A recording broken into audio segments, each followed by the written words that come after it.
Okay, here we're going to do a quick introduction to how I introduce lunging. So if we've already done our foundational groundwork exercises so far, we've got a back up, we've got a yielding the shoulders, and we've got a yielding the rib cage. Okay, all we're going to do is put these things together to teach the horse to walk out on a circle. So the first thing I want to do is I want to get a nice back up. So I'm going to ask him to back up, back. Okay, and then I'm going to ask him to yield his shoulders. Now, if I hold the shoulder out, he should keep walking around me in a circle. And so this is the very basics of lunging. Okay, I don't like horses to be on a continuous circle for too long. So I'm only going to go around a couple of times to start off with, making sure that shoulder stays out there and that he keeps engaging with me. I don't want him to just go out on a circle and go round and round. So I want to be able to communicate with him and for him to still listen to aids. So the aid I'm using here is pointing at the shoulder, just like I did with yielding of the shoulders. And so once he's gone round a couple of times, I'm going to disengage the hindquarters and then ask him for neutral. Relax. Down you come. Good boy. We'll give you that one. And so what it looks like the other way is I'm going to ask him for the back up. No. Back up. Okay. So the back up into yielding the shoulders has several advantages to it.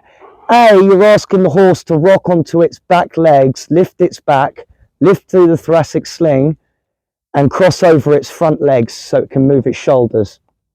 So we're already getting some very low impact conditioning in that's going to create a lot more sit in a lot healthier way later on, and also help them to be able to carry weight in a more healthy manner. The other thing it does is it means I'm never pulling a horse across me, which is how a lot of us are taught to lunge, is to pull the horse towards you and then try and push it away. So I'm already teaching the horse that you're safe out there and you can regulate your own emotions, but at the same time, I'm here to help you. But ultimately, I've got a few buttons already on him from everything we've done. So I know that if I open my hand this way, his shoulders are going to come towards me. And if I push on the shoulders that way, his shoulders are going to go away from me.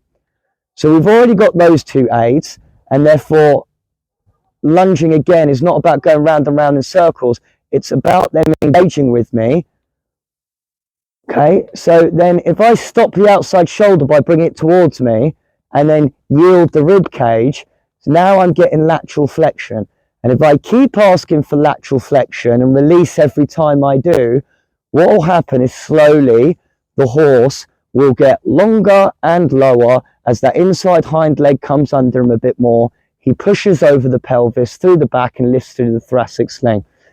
This way, over time, and it's not an overnight thing, but this way, over time, good boy, I can create an outline without any psoas or without any lunging aids or side reins or anything like that. I can create it exactly how we're meant to do it under saddle, which is riding the horse from back to front. And I can do that because I've already built up this button here. And so this lateral flexion through the rib cage, which brings that inside hind leg under, brings the pelvis under, pushes over the back, lifts through the thoracic sling. That's really what people mean by riding a horse from back to front rather than front to back. It's also, as far as I'm aware, what people really mean by inside leg to outside rein. So it's a really good way to start lunging your horses without overdoing it, without being on a continuous circle for 20 minutes, but getting lots and lots of low impact conditioning with a lot of engagement whilst learning how to coordinate their bodies, whilst we learn how to coordinate our aids. And that's how I introduce lunging.